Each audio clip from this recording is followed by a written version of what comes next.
Bonjour à toutes et à tous, bienvenue dans le podcast du bien vivre et du bien vieillir. Aujourd'hui, je reçois le docteur Pablo Lhomme, médecin généraliste à Biarritz. Merci docteur de me recevoir. Merci à vous. Comme vous le savez, de par mon activité de coaching, je souhaite mettre en lumière des personnes passionnées et passionnantes qui gravitent de près ou de loin autour des seniors, futurs seniors et plus largement aussi du vieillissement. Alors pour commencer, est-ce que vous pourriez en quelques mots vous présenter, nous expliquer votre travail au quotidien en tant que médecin généraliste? Donc moi je suis médecin généraliste installé depuis 5 ans. Donc j'ai fini mon internat il y a maintenant quasiment 10 ans, donc je commençais par des remplacements. Une installation. Donc mon activité réside en recevoir des patients divers et variés comme tout médecin généraliste, du bébé au pépé. Voilà, donc avec une patientèle un peu plus régulière, on va dire âgée, puisque ce sont les personnes qui nécessitent le plus souvent des soins médicaux.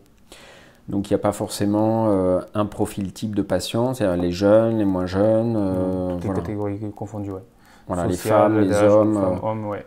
On va dire, vous tirez pas des espèces de moyennes ou de patients Non. qui viennent voir, non, c'est vraiment toute C'est- clientèle, ouais, toute patientèle. toute patientèle confondue. Surtout sur Biarritz, il y a beaucoup de jeunes, donc Ouais. il n'y a pas que des personnes âgées, donc voilà, c'est assez mixte. Et justement, vous mentionniez un petit peu les personnes un peu plus âgées. Pour quel type de mots ou de problématiques vos patients de plus de 50 ans, on va dire, allez pour faire large, viennent-ils vous voir en général? Des problèmes Souvent, ça touche à la sphère cardiovasculaire. Mhm. Cardiovasculaire avec les problèmes d'hypertension. Ça peut être aussi les problèmes d'infarctus ou ensuite post-exposition à l'infarctus. Tous les problèmes d'endocrinologie avec la thyroïde notamment pour les dames. Mhm. Les diabètes. Mhm. Les problèmes sur le plan Peut-être articulaire sexuel, ouais, articulaire, problèmes sur le plan j'allais dire, sexuel pour les personnes plus âgées, style monsieur. D'accord. Voilà, donc ça, différentes pathologies. Et en général, ces patients, j'imagine, ne viennent pas une seule fois vous voir, ou C'est une patientèle régulière, ouais. quoi. Donc c'est généralement pour un renouvellement de médicaments tous les 3 mois, Mhm. sauf des cas plus complexes où ça peut être tous les 15 jours ou tous les mois. Et alors justement, bon, vous mentionnez voilà, les problématiques, on va dire, sexuelles ou les sujets d'ordre intime. Bon, il y a aussi, à partir de, voilà, de 55, 60, 65 ans, des sujets comme la solitude, comme le sentiment d'abandon, comme parfois les addictions aussi, ou la dépendance, par exemple, à une substance, à l'alcool, etc., qui arrivent ou qui arrivent un peu plus. Est-ce que vous pensez de manière un peu plus générale que la vieillesse est encore un peu tabou de nos jours en France? Alors tabou dans le sens, soit on ne veut pas en parler ou parler trop, ou alors simplement parler que du positif. Non, je pense pas que ce soit un tabou. Je pense Mhm. que les gens qui se sentent mal dans leur peau ont tendance à se replier sur eux, Mhm. en prenant peut-être cette excuse d'être plus âgé, Mhm. d'être mis entre guillemets à l'écart de la vie sociale, du rythme métro, boulot, dodo. Mais non, pas forcément que ce soit un tabou. Après, tout ce qui va être addiction, je suis pas forcément sûr que ce soit en lien avec l'âge, hein. Mhm. Parce que les personnes qui ont une addiction la développent généralement assez jeunes, hein, plutôt autour des 35-40 ans. Même, ouais, même plus jeune encore, hein, même, Jeune. notamment Certaines fois, oui. avant 20 ans, alors soit l'alcoolisme, même les jeux aussi, les jeux vidéo aussi, ça arrive même Ouais. beaucoup plus jeune malheureusement. Et, et après du coup, alors effectivement tabou, je pense pas que ça soit un grand mot non plus, mais c'est vrai que on a malheureusement parfois l'impression, notamment voilà, dans les médias aussi, que c'est traité, on va dire, un peu à part ou euh, de manière épisodique. Alors que pourtant, voilà, il y a beaucoup de sujets, comme on parlait, voilà, il y a beaucoup d'aide pour les enfants, justement, il y a beaucoup d'aide ou d'accompagnement pour les adolescents, pour les couples, par exemple, pour les familles. Mais effectivement, il y a un constat où il n'y a pas beaucoup d'accompagnement, voire pas du tout. Quand je dis accompagnement, je parle plus de l'accompagnement, on va dire bien-être mental, spirituel, etc. pour les personnes justement qui prennent de l'âge. C'est-à-dire que quand on a la retraite, moi je vois avec les personnes qui viennent me voir aussi, il n'y a pas forcément une écoute. On en parlera tout à l'heure, mais effectivement, ils n'osent pas forcément aller voir un psychologue ou un psychanalyste. Ou, notamment, je connais aussi d'autres médecins dont une grande partie de la consultation, c'est aussi beaucoup d'écoute. C'est-à-dire qu'il y a un échange effectivement sur le mot, sur la problématique physique, qui est la base de la demande de la consultation. Mais je sais que pour avoir parlé avec d'autres médecins, je ne sais pas si vous l'avez constaté, qu'il y a aussi beaucoup d'échanges en dehors de la cause pour laquelle cette personne est venue. La souffrance psychologique, effectivement, peut être un peu plus masquée. Masquée. Après, à partir du moment où on pense connaître un peu nos patients, c'est que des fois, on se rend compte qu'il y a quelque chose qui ne va pas. Et à force, on réussit à avoir des choses qui se passent et on peut les aider comme ça. Après, dans l'accompagnement, il y a quand même beaucoup de choses qui se passent. Moi, je parle pour Biarritz, mais il y a beaucoup d'associations, que ce soit sportives, que ce soit culturelles, etc. Après, il faut que les gens aient envie d'y aller. Parce que souvent, quand ils sont en couple, c'est plus facile, ou quand ils connaissent des gens, mais il y a des gens isolés qui ont effectivement plus de mal à faire le pas. Mais on a quand même la chance d'avoir pas mal de structures dans ce sens, que ce soit associatif ou autre. Donc c'est quand même un accompagnement qui est intéressant pour eux. Et justement, vous parlez ou vous mentionnez de l'aspect mental ou même déclic, finalement, d'avoir le déclic. C'est vrai qu'il y a certaines personnes, même à 40 ans, qui peuvent se sentir un peu vieilles, entre guillemets, et d'autres personnes à 75 ans qui en paraissent 20 ans de moins, finalement.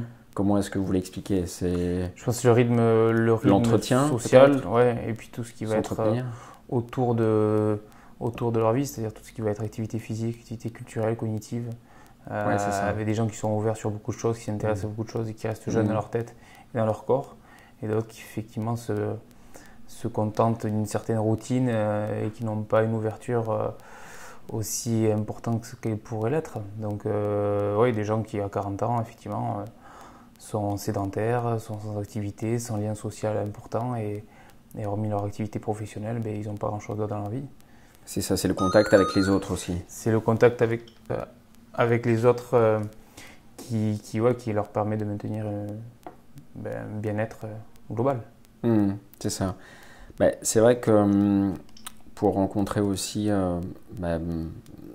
énormément de personnes justement qui approchent la retraite ou évidemment qui sont à la retraite, c'est vrai qu'ils ont l'impression, enfin en tout cas c'est ce qu'ils me disent, que ils sont souvent catégorisés ou alors pas forcément mis à l'écart de la société, mais c'est vrai que traités d'un point de vue médical, technique, etc. Et c'est vrai que le rôle du bien-être mental dans le bien vieillir est essentiel.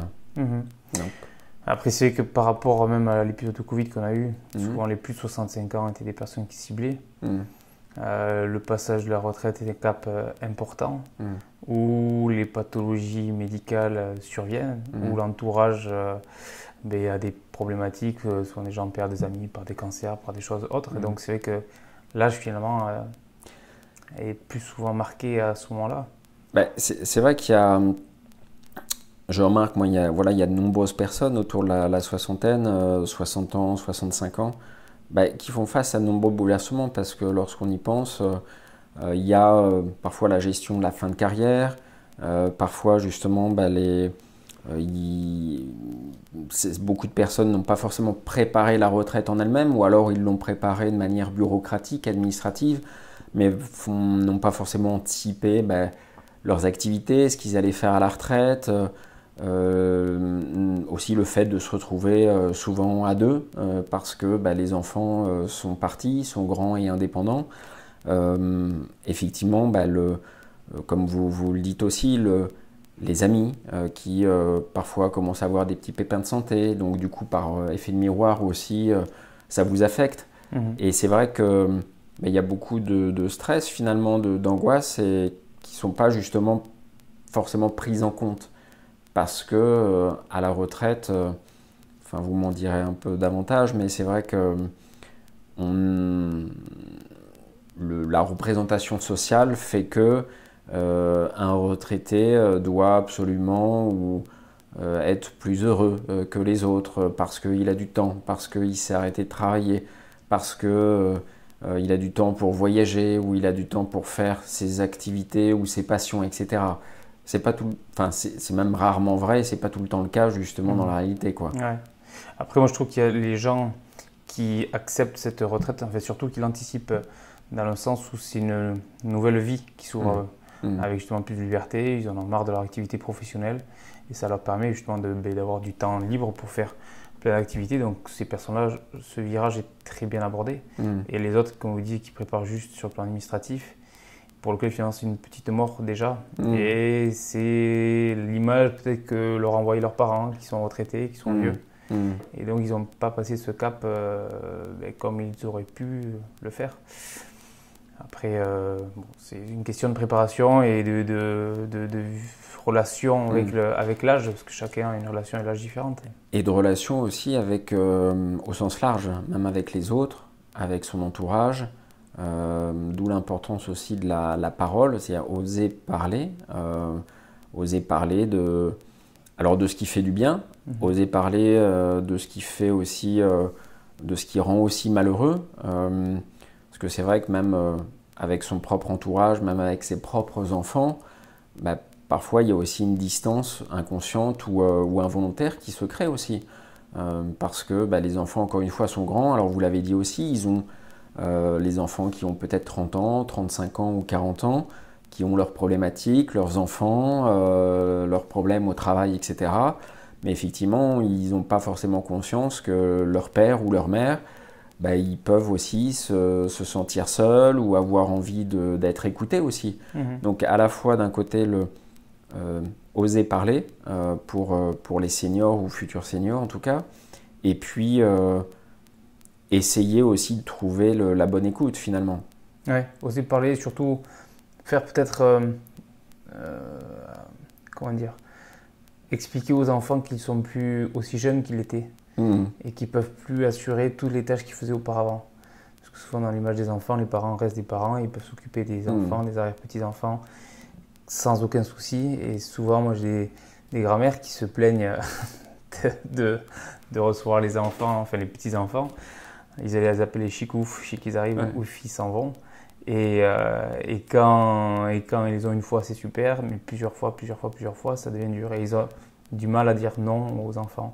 Après, c'est un équilibre à avoir avec ses enfants et sa propre conception de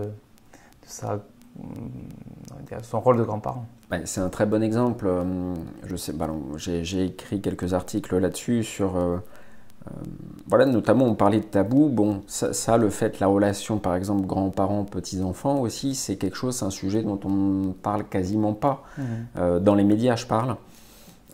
Parce que ça dérange, parce que nous en sommes encore dans la représentation collective à, on va dire, mamie gâteau et papy bricolage, quoi. Mais finalement, effectivement, comme vous le dites, il y a des grands-parents qui ont quelques appréhensions à l'arrivée des vacances de la Toussaint ou de février, quoi. Ouais. Parce qu'ils savent que effectivement leurs enfants vont amener leurs petits-enfants pendant une semaine. Ils prennent plaisir, hein, évidemment, mais pas tout le temps non plus, ou pas une semaine entière, quoi.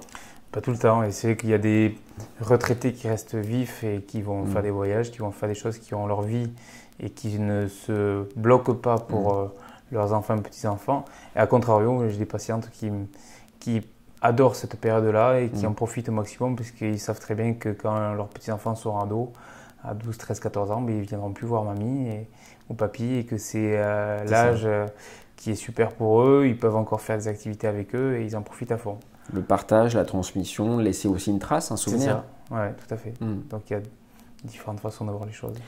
Mais c'est vrai que c'est important, en tout cas moi ce que je vois de plus en plus aussi, c'est que à partir du moment où il y a un sentiment, même infime de solitude aussi, sans seul, c'est pas facile aussi quand on a 63 ans, 68 ans, etc., d'en parler de ça, parce que parfois, malheureusement, on a l'impression que on est dans une position de faiblesse, alors que c'est tout à fait humain. C'est-à-dire qu'on n'est pas, on peut avoir 20 ans et aussi se sentir seul. On peut avoir 65 ans et se sentir seul aussi. D'où l'importance de la compréhension aussi de ses émotions, de se fixer aussi peut-être des objectifs, d'être écouté ou même d'être accompagné justement. Alors, quand c'est nécessaire, effectivement, par un médecin, par un psychologue, par un psychanalyste éventuellement, ou en l'occurrence par un coaching aussi, de manière plus, on va dire, brève. Voilà. De façon physiologique, ce que j'ai constaté, c'est que pour parler de la dépression, c'est une problématique au niveau de la sécrétion de sérotonine. Et à un certain âge, il y en a moins de sécrétion. Donc, que ce soit par rapport au manque d'activité physique, cognitive, etc. Donc, il y a une perte de sécrétion par le cerveau, la sérotonine. Donc, il y a un petit syndrome dépressif qui s'installe. Alors, ça peut toucher les gens à partir de 75 ans, mais même avant. Et c'est vrai que c'est quelque chose qui est important de savoir déceler, de se rendre compte si on a un peu moins envie de sortir. On a même l'impression que toutes les activités deviennent problématiques. On se renferme un peu sur soi. Le repli sur soi qui est important, le sommeil qui est un sommeil beaucoup plus important, mais pas forcément réparateur. Plein de petits signaux qui justement permettraient de se sentir mieux si on en parle, parce qu'avant de débuter un traitement purement médical, il y a beaucoup de possibilités autres. L'écoute, la discussion avec des psychothérapeutes, des coachs cognitifs comme vous ou d'autres possibilités. Mais ça fait partie d'une physiologie qui est quasiment normale, qui ne touche pas tout le monde, mais qui est quasiment normale. Et ce n'est pas une honte d'avoir une dépression, comme je dis souvent, c'est un problème biochimique, mécanique, c'est pas que dans la tête. C'est pas la personne, même si elle a tout pour être heureuse, si son cerveau ne sécrète pas de sérotonine, c'est pas sa faute à elle, c'est que c'est son cerveau et il faut l'aider. Voilà.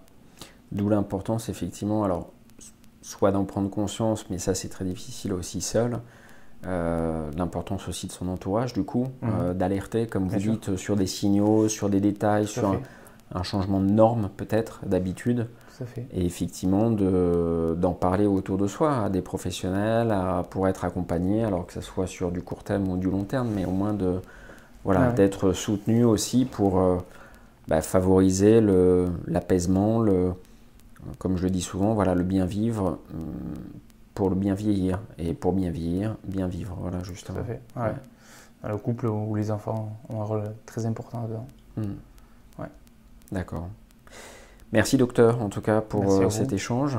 Et je vous dis à très bientôt. À bientôt. Au revoir. Au revoir.